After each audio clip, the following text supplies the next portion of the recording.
समस्त अभ्यर्थियों का अपने इस YouTube चैनल में हार्दिक स्वागत है। साथियों, पीयूष पर्वा के अध्याय गोरा का आज शिक्षण कार्य किया जाएगा। इससे पहले के 2 अध्यायों उसने कहा था और सत्य के प्रयोग के वीडियो चैनल पर अपलोड कर दिए गए हैं, उनका भी आप अवश्य अवलोकन करें। और आज इस गोरा अध्याय में पहले महत्वपूर्ण अंशों का शिक्षण कार्य होगा और उसके बाद में महत्वपूर्ण प्रश्नों पर चर्चा की जाएगी। तो शुरू करते हैं इस रेखा चित्र को। तो रेखा चित्र उसको कहते हैं कि किसी लेखक के द्वारा किसी व्यक्ति या किसी विषय वस्तु के संपूर्ण जीवन वृत्तांत को रेखाओं के माध्यम से उकेरा जाए तो वो रेखा चित्र कहलाता है। गोरा रचना है, इसकी जो लेखिका है वो महादेवी वर्मा है। महादेवी वर्मा का जीवन परिचय है, उसको सबसे पहले देखेंगे। महादेवी वर्मा है, उसका जन्म सन 1907 में और इनकी मृत्यु 1987 में हुई थी। हिंदी के छायावादी काव्य आंदोलन के 4 प्रमुख स्तंभों में से हैं। हिंदी के जो छायावादी काव्य युग है वो सन 1918 से लेकर 1938 तक रहा था हिंदी साहित्य में। तो उस टाइम पर हिंदी के छायावादी काव्य आंदोलन में 4 प्रमुख स्तंभ रहे थे, 4 महत्वपूर्ण व्यक्ति रहे थे। उनमें से महादेवी वर्मा भी एक थी। और वो जैसे जयशंकर प्रसाद हैं, सूर्यकांत त्रिपाठी निराला है, सुमित्रा नंदन पंत हैं और महादेवी वर्मा है। और ये छायावादी काव्य आंदोलन में एकमात्र महिला थी 4 स्तंभों में। इनकी कविता में वेदना और करुणा की प्रधानता है। उन्हें आधुनिक युग की मीरा भी कहा जाता है। महादेवी वर्मा है, उनको आधुनिक युग की मीरा के नाम से भी संबोधित किया जाता है। महादेवी वर्मा की चिंतनवर्ती साहित्य और समाज दोनों की दिशाओं में प्रवाहित हुई है। उनका व्यक्तित्व सरल, उदारता, संवेदनशीलता, आत्मीयता और सात्विकता से ओतप्रोत है। उन्होंने हिंदी संस्मरण और रेखा चित्र की विद्या को अप्रतिम ऊंचाई दी है और उन्होंने हिंदी की जो संस्मरण विद्या है वो और रेखा चित्र, इन दोनों को ही काफ़ी ऊंचाइयों पर पहुंचाने का काम है वो इन्होंने किया है। फिर आगे इनकी जो रचनाएं हैं प्रमुख, उनका विवरण दिया गया है, उसका अध्ययन करते हैं। इनकी कविताओं के नाम हैं निहार, रश्मि, नीरजा, सांदगी, दीपशिखा और यामा। ये तो इनकी कविताओं के नाम हैं। इसके अलावा इन्होंने संस्मरण और रेखा चित्र जो रचित किए हैं वो हैं अतीत के चलचित्र, स्मृति की रेखाएं, पथ के साथी और मेरा परिवार। और इनके निबंधों के नाम हैं श्रृंखला की कड़ियाँ, साहित्यकार की आस्था एवं अन्य निबंध। उसके बाद में आगे जो पाठ का परिचय दिया गया है, गोरा जो रेखा चित्र है उसका संक्षेप में परिचय दिया गया है। उस परिचय से हमारे को यह पता लगेगा कि इस अध्याय में क्या क्या बातें दी गई हैं। देखना, गोरा रेखा चित्र में गाय के अंतरंग और बाह्य सौंदर्य के साथ मानवीय संवेदना का रेखांकन है कि मनुष्य की जो संवेदना है वो जानवरों के प्रति किस तरह से जुड़ी हुई है, उसका अंकन भी इस अध्याय में किया गया है। इसमें गाय का घर में आगमन, स्वागत, कि गाय है वो घर में कैसे आती है, उसका किस तरह से स्वागत होता है। लेखक के ममत्व, लेखक की जो ममता है पशुओं के प्रति वो किस तरह की है। रोचक वातावरण एवं गाय के प्रेम को कलात्मक ढंग से प्रस्तुत किया है। गोरा गाय के स्वभाव और क्रियाकलापों के अंकन में लेखिका ने चित्रात्मक भाषा, बिंब प्रधान शैली और प्रतीकात्मक शिल्प का प्रयोग किया गया है कि गाय के अलग अलग रूपों को अलग अलग प्रतीकों के माध्यम से, बिंबों के माध्यम से उसके जीवन को उकेरा गया है। उनको अलग अलग उपमाएं दी गई हैं अलग अलग जगहों पर। अंतिम वाक्य, आ है मेरा गोपालक देश, संपूर्ण रेखा चित्र का वह मार्मिक कथन है जिसमें लेखिका की ममता उमड़ पड़ती है तो मानवीय संवेदना की तड़प भी उठती है। अंत में जब वो गाय है उसके जीवन का प्राणांत होता है तो उस समय लेखिका है वो अंदर से काफी वेदना से प्रभावित हो जाती है और उसकी करुणा है, उसका गुब्बार उसके दिल में उमड़ पड़ता है। तो इन सभी चीजों का वर्णन है वो इस अध्याय में हमारे को देखने को मिलेगा।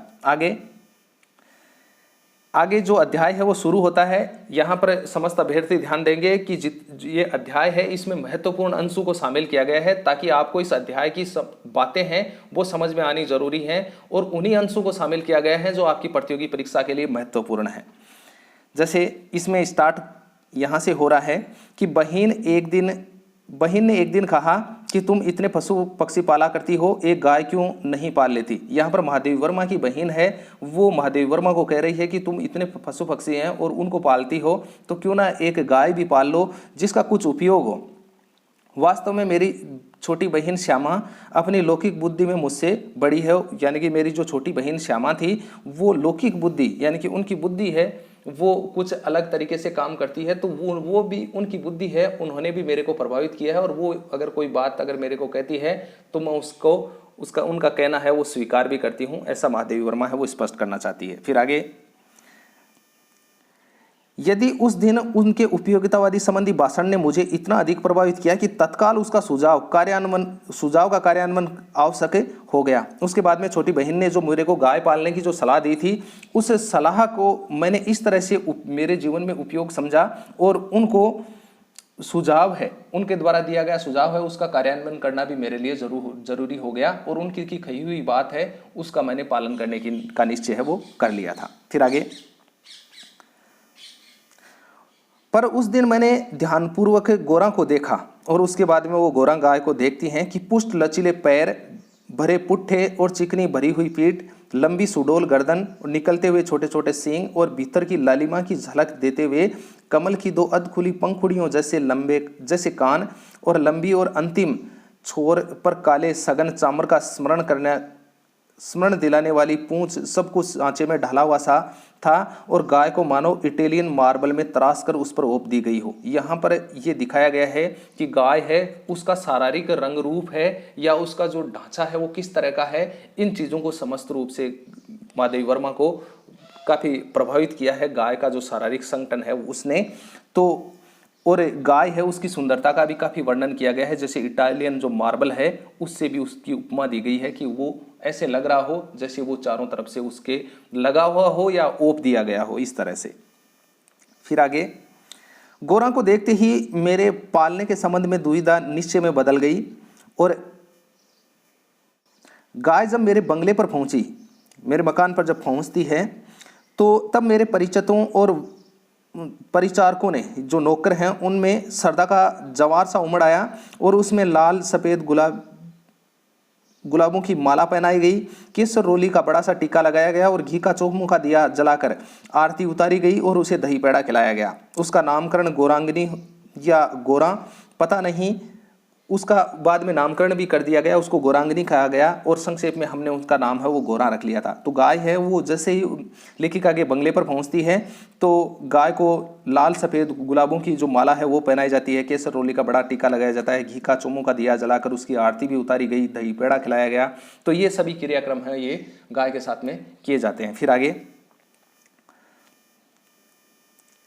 महात्मा गांधी ने गाय करुणा की कविता है क्यों कहा है, यह उसकी आंखें देखकर ही समझ में आ सकता है। तो महात्मा गांधी ने गाय को करुणा की कविता के नाम से भी संबोधित किया है, तो ये उन्होंने क्यों कहा है इसका पता है वो उस गाय को, गोरा को देखकर जरूर लग जाता है। फिर आगे, कुछ ही दिनों में यह इतनी हिलमिल गई कि अन्य पशु पक्षी उसकी लघुता, उसकी विशालता का अंतर भूल गए। कुत्ते बिल्ली उसके पेट के नीचे और पैरों के बीच में खेलने लगे, पक्षी उसकी पीठ और माथे पर बैठकर उसके कान और आंखें खुजलाने लगे और वह भी स्थिर खड़ी रहकर और आंखें मूंदकर मानो उनके संपर्क सुख की अनुभूति में खो जाती थी और हम सबको वह आवाज़ से ही नहीं पैर की आहट से पहचानने लगी। धीरे धीरे है वो पशु पक्षी हैं उनके बीच में हिल मिल गई और जैसे ही लेखिका यहाँ पर बताती है कि हम जैसे ही उसके पास में दूर से आते तो वो हमारे पैरों की आहट है उसको पहचानने लगी और समय का इतना अधिक बोध उसे हो गया था कि मोटर के फाटक में प्रवेश करते ही वह बाँ की ध्वनि यानी कि रंभाने की जो ध्वनि है से हमें पुकारने लगती। फिर आगे,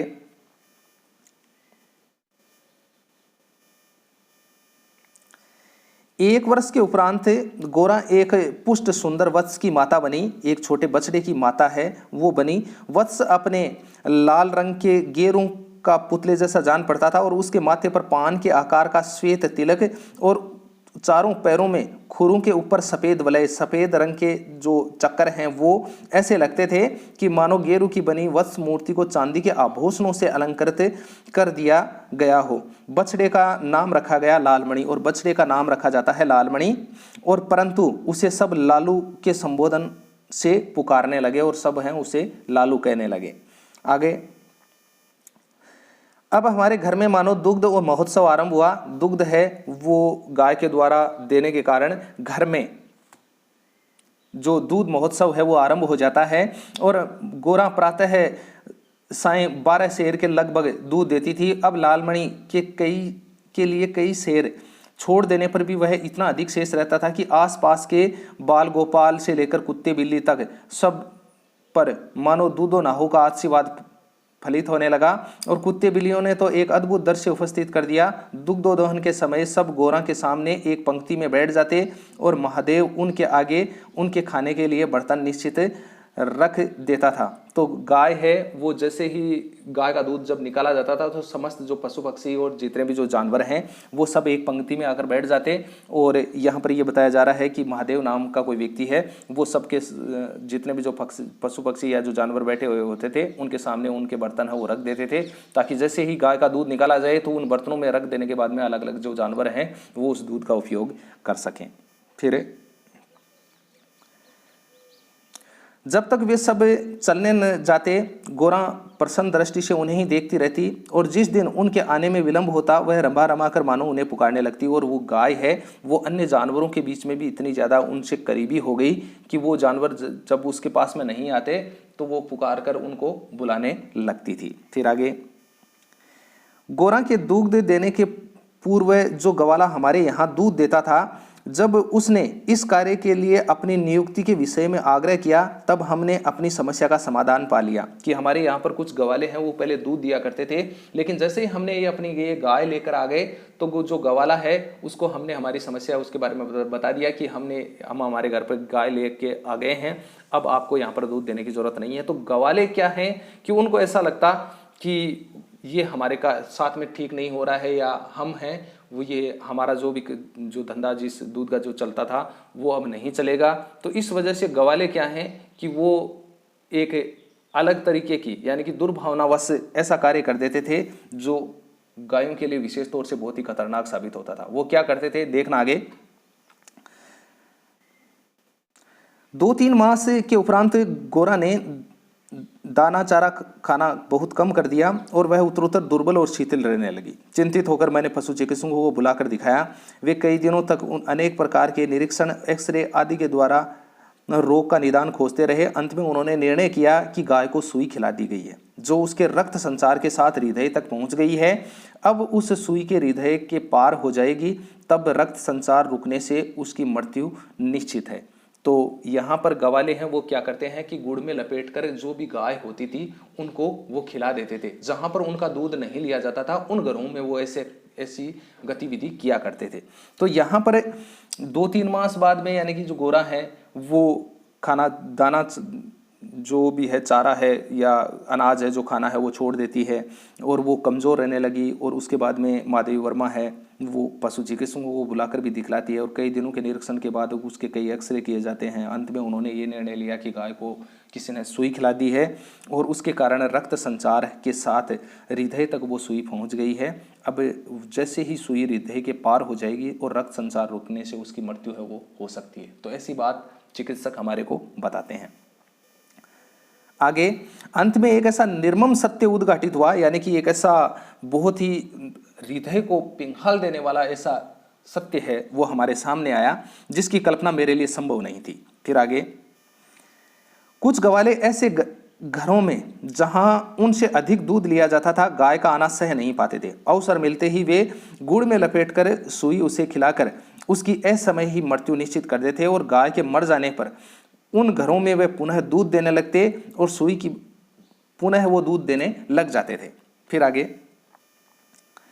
तब गोरा की मृत्यु से संघर्ष आरंभ हुआ और जिसकी स्मृति मात्र आज से भी मन सिहर उठता है। डॉक्टरों ने कहा कि गाय को सेव का रस पिलाया जाए। अब गाय है उसकी स्थिति काफ़ी कमज़ोर हो रही थी शारीरिक रूप से, तो डॉक्टरों ने ये भी कहा कि गाय को सेव का जूस है वो पिलाया जाए। तो सुई पर कैल्शियम जम जाने और उसके न चुभने की संभावना है।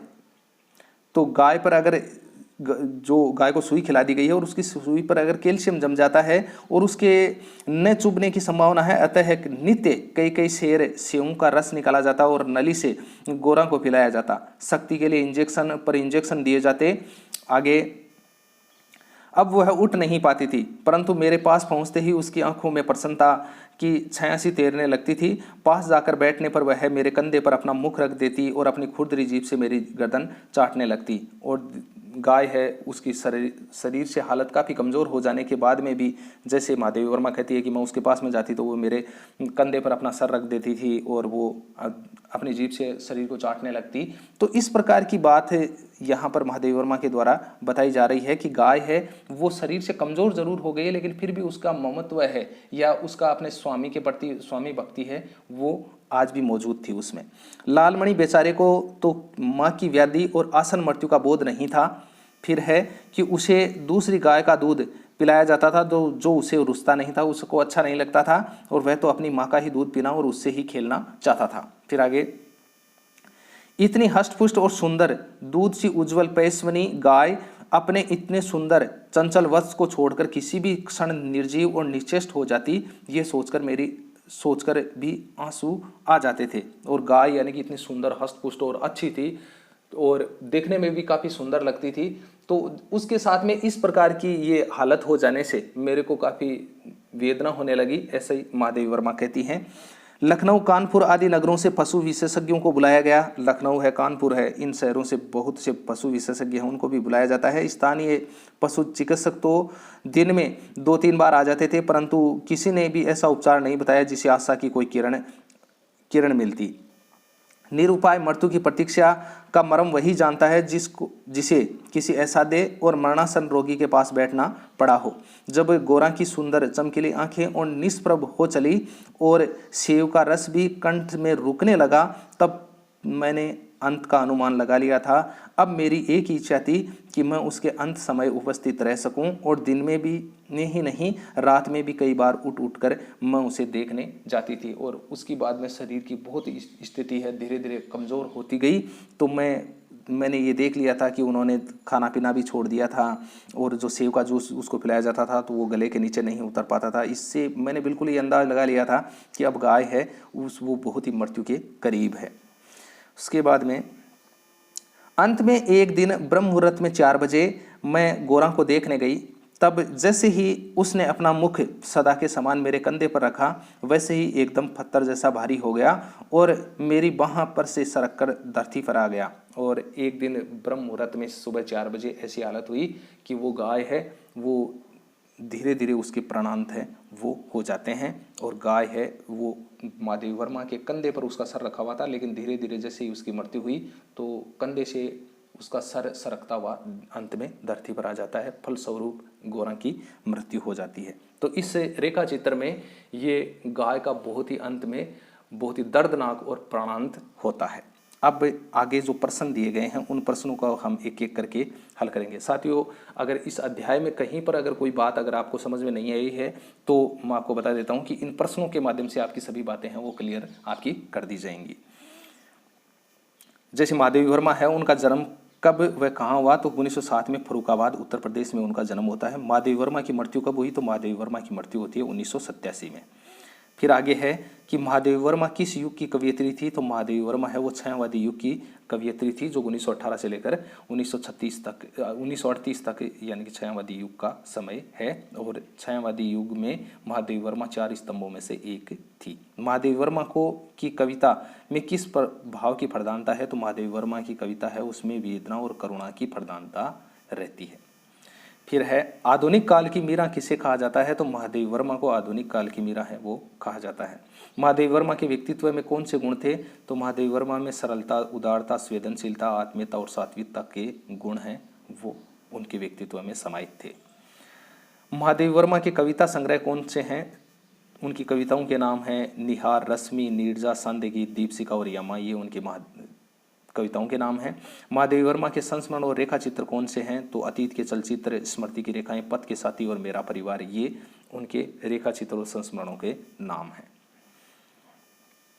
महादेवी वर्मा के निबंध संग्रह बताइए, तो निबंध संग्रह निबंधों के नाम है श्रृंखला की कड़ियां, साहित्यकार की आस्था, ये उनके निबंधों के नाम है। महादेवी वर्मा की छोटी बहन का क्या नाम था, तो छोटी बहन है वो श्यामा नाम था, और इस श्यामा ने ही महादेवी वर्मा को गाय पालने के लिए कहा था।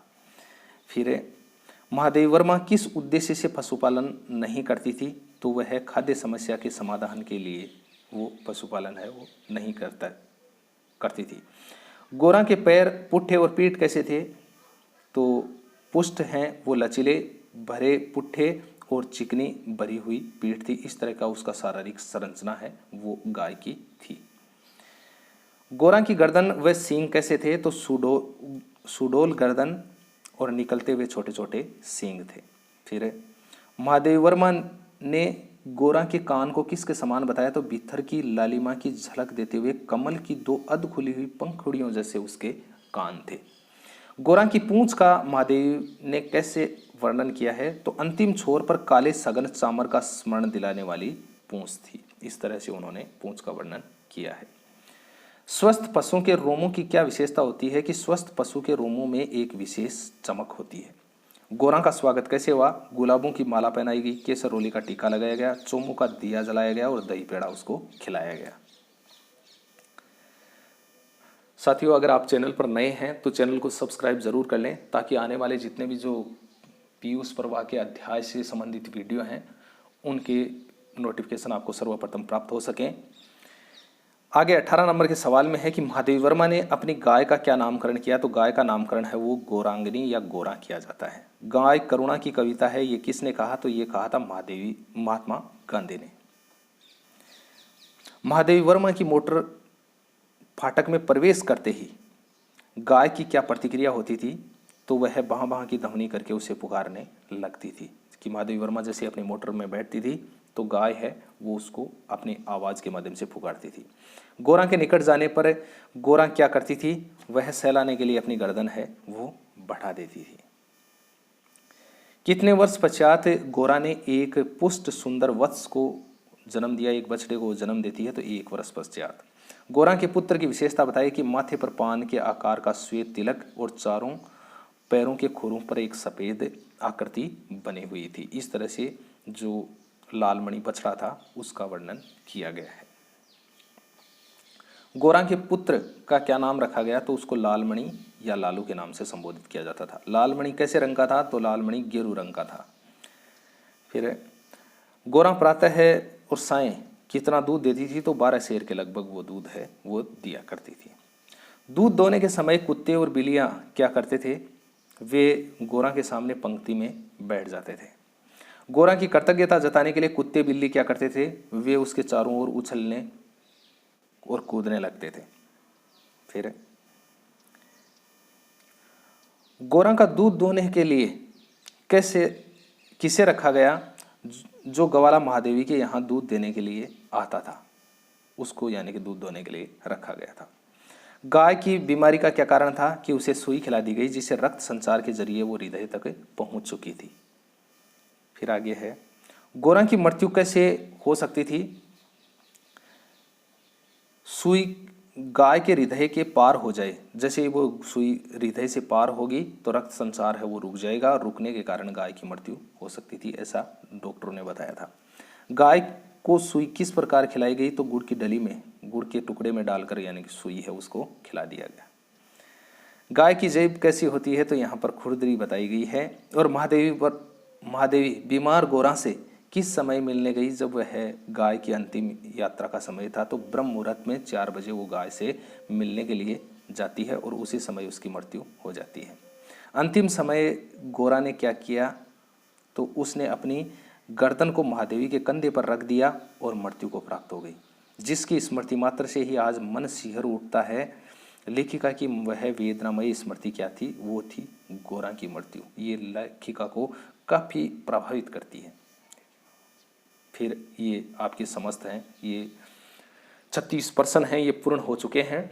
साथियों, इसके बाद में जो आगे का जो अध्याय है मानस का हंस, उसका भी बहुत जल्द आपके समक्ष वीडियो है वो प्रस्तुत कर दिया जाएगा। तो इससे पहले 2 वीडियो अपलोड कर दिए गए हैं, उसने कहा था और सत्य के प्रयोग, उनका भी आप ज़रूर अवलोकन करें ताकि आपकी प्रतियोगी परीक्षाओं में या माध्यमिक शिक्षा बोर्ड की जो अनिवार्य हिंदी विषय की तैयारी कर रहे समस्त छात्र हैं उनके लिए बहुत अच्छी तैयारी में सहयोग उन वीडियो के माध्यम से मिल सके। तो मिलते हैं एक नए वीडियो के साथ में, तब तक के लिए जय हिंद, जय भारत।